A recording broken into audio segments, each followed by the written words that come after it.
Well, the 90s have been really boring because a lot of the pseudo-punk revival and the grunge revolution that kind of happened several years back really brainwashed people into thinking that bands with anything more than, a t-shirt and jeans were insincere. And then they started, calling people like us shock rock and, regenerating a lot of these terms from the 80s and things.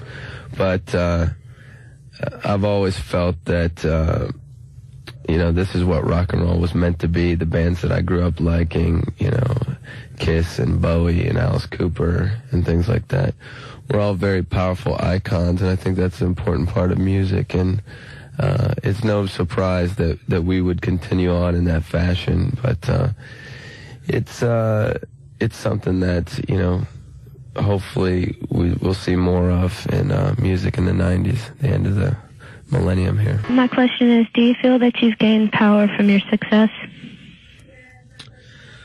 Well, that's one element that is really dealt with on Antichrist Superstar. It's about,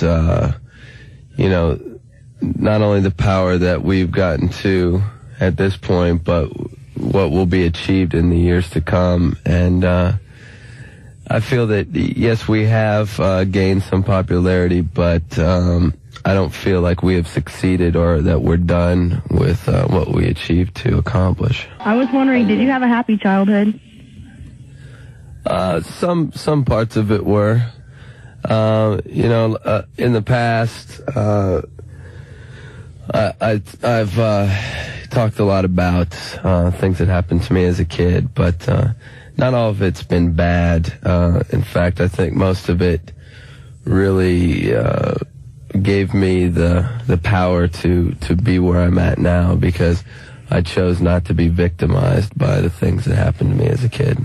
Everybody's heard a lot of the stories about the experiences I had with my strange grandfather, which I kind of go into on the song Kinderfeld on the new album, which is just a strange character who, and I call him a character because he doesn't seem like a real person in some ways, but he had this large collection of really deviant pornography that he kept in the basement, and he would turn these trains on, and we'd think he would be playing with his trains, but he was actually doing a lot of really sick things. And this was something I discovered when I was about 12, and it was something that I became really fascinated with, and it was a weird introduction for me into everything. It was kind of a loss of innocence, and it was a realization that a lot of things that are thought to be pure weren't at all. What's your favorite fetish item? Favorite fetish item? I'm not much into the conventional, trendy sex things that people get off on these days. I'm actually more conservative and nostalgic. I find that brown thigh-high pantyhose are the most sexually appealing thing to me. So I actually wear them myself on stage because it's hard to find girls that'll wear them. Hi, how long did you spend in the studio making this album, and which do you prefer more, the studio or being on the road, and why?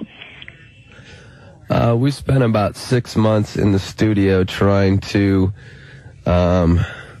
transcribe tapes that we had made on tour, and over the past 5 years, a lot of dreams that I had that I wrote down.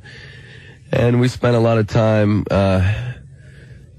almost torturing ourselves at some points, trying to put it all together, because the album is a bit of a ritual in some sense to bring about the apocalypse, and whether that's of the subconscious or of the real world, that's up for everyone to decide on their own. But we spent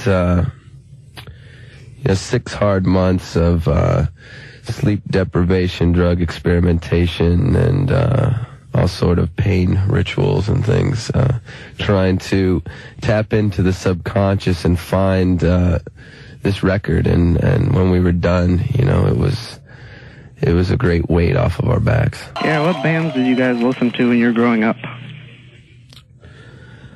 Growing up, let's see. maybe me and Twiggy will trade off. You go ahead, Twiggy.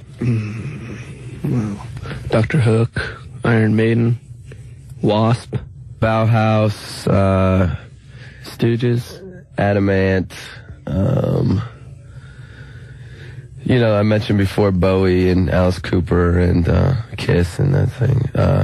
Dio, Black Sabbath, a lot of that stuff. You know, when you're the high school era. I remember I was probably about 14 when bands like Motley Crue, Shout at the Devil started. Yeah. Twisted Sister. Yeah, I have a question. I was curious about how Marilyn got into Anton LaVey and the Satanic Religion. Well, it's one philosophy among many that I enjoy and incorporate into my different ideas. As a kid growing up, I was into a lot of people like Aleister Crowley and Friedrich Nietzsche and Darwin and even Freud to a certain extent. And Anton LaVey was kind of a modern version of all of those people.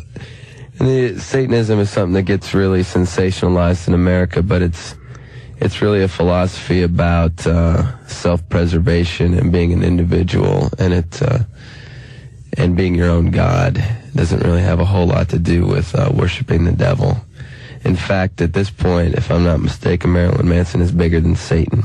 If you weren't musicians, what would you be? So are you calling me a musician? Yeah. I'm just kidding. I suppose TV evangelism, would be my only alternative. Because it's kind of similar what I do. I have things on my mind that I want to say, and I go around the country saying them to a lot of people. It's not real different than what a missionary would do, except that I have to pay taxes at the end of the year. 20 questions with Marilyn Manson. We like to do this with our guests. I'll just throw out the questions. You say the first thing that comes to your mind, which in your case might be a mistake. 20 questions with Marilyn Manson. Are you a citizen of the United States of America? Yes. What do you think of Eddie Vedder? I saw him recently, and he was brown and had a beard. He looked like a Mexican migrant worker. Were you in the school band? Yeah, I played the triangle. What is your favorite cartoon?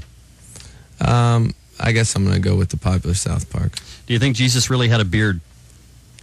I think Jesus was the first sex symbol, and he may or may not be similar to Eddie Vedder. Name 3 characters from The Cosby Show. Willis, Kimberly, and Arnold. That's right, oddly enough. Amazing. Have you ever baked anything? Does crystal meth count? Sure. What do you think of Courtney Love? She's going to find a way to edit my comment somehow. She'll go back in time. No matter what it is you say? Yeah, no matter what I say. So I think she's just great. How old do you think you'll get? I never think about things like that. When was the last time you got punched? I guess yesterday, because we were in the studio and I threw some whiskey in my Twiggy's face and he punched me. He's the most tolerant man in America, that Twiggy. The fact that he shows up for work every day is a miracle. Which is your favorite Winter Olympic event? I don't like sports at all. Which is your favorite Spice Girl? I like the fat one. Ginger, yeah. Chubby Spice, sorry. Chubby Spice. What did you dress as on Halloween? A cowboy. Do you reckon you'll ever have kids? In what way? Smells like children. Do you reckon you'll ever use the word reckon? No. Would you rather hang out with a guy named Rob or a guy named Chuck? That's some weird inside radio joke. No, we just No, it's not. It's not. No. If it's Rob Lowe, I would ask him to play me that videotape that he did a couple years back. Have you ever been called cute? Yeah, cute's not a good word. Have you ever gone fishing?